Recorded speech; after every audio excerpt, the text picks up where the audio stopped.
What if I told you that one summer, people danced themselves to death? No joy, no music, just dozens, eventually hundreds of bodies, moving uncontrollably through the streets until their legs gave out and their hearts stopped. This isn't legend, it's real.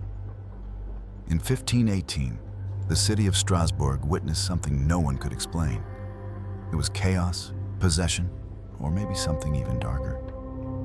Welcome to the Dancing Plague, a haunting moment in history where madness wore the mask of rhythm. It all began with a single woman.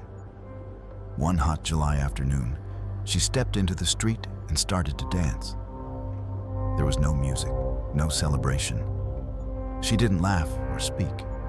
Her body twitched and spun as if under someone else's control. She danced through the night, her feet raw and bleeding, her eyes vacant. By the next sunrise, a small crowd had gathered, not to watch, but to join. As if a silent signal had passed through the air. Within a week, over 30 people were dancing in the same relentless, trance-like state. Their feet slammed against the cobblestones, their arms flailed, and still, they wouldn't stop. Some collapsed from exhaustion, only to rise again moments later, driven by something unseen. Spectators stopped cheering. They began praying. This wasn't joy. It was torment. It was like watching puppets jerk and twist on invisible strings day and night. The city's leaders panicked. They consulted doctors who blamed hot blood, a dangerous excess of bodily heat. Priests whispered of curses, demons, or the wrath of a forgotten saint. Superstitions grew like weeds. Perhaps it was a punishment for collective sin, or a test from God. Whatever it was, it spread. Within a month, over 400 people were afflicted, and no treatment, leeches, isolation, exorcism seemed to help. In desperation, the council tried something radical. They built a wooden stage in the town square and hired musicians. Maybe, they hoped, structured rhythm would allow the dancers to dance it out. Instead, the music only made it worse. Drums and fiddles turned agony into performance. More people joined. Some say the dancers moved in unnaturally synchronized patterns, as though guided by an unseen force. Witnesses described faces twisted in pain, lips whispering prayers, and eyes staring into nothing. At night, Strasbourg fell into a deeper nightmare.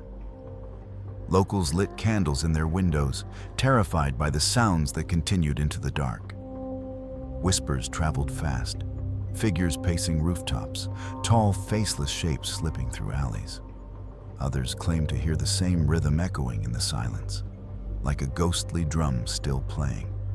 The city became a haunted place, where the line between reality and hallucination blurred. One local mystic warned that Strasbourg rested on a spiritual fault line, an ancient crack between worlds.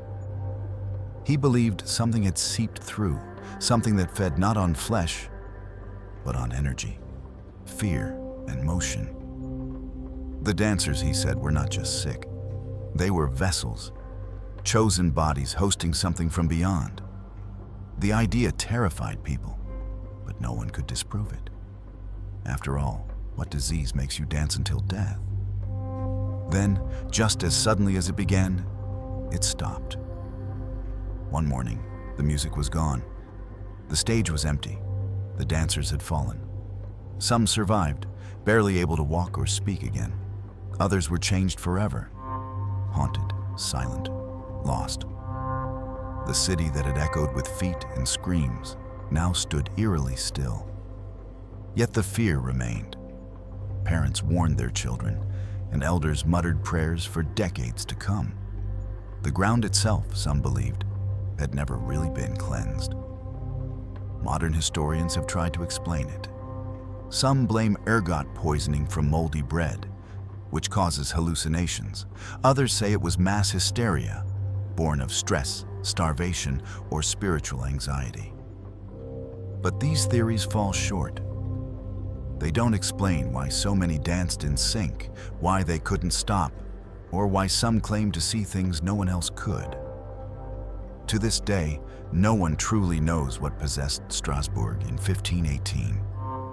And no one, not priest, doctor, or scientist, can guarantee it won't happen again.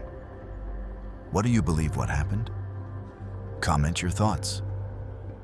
If you like this video, subscribe to Dark and Untold Stories. Stay curious. Stay dark.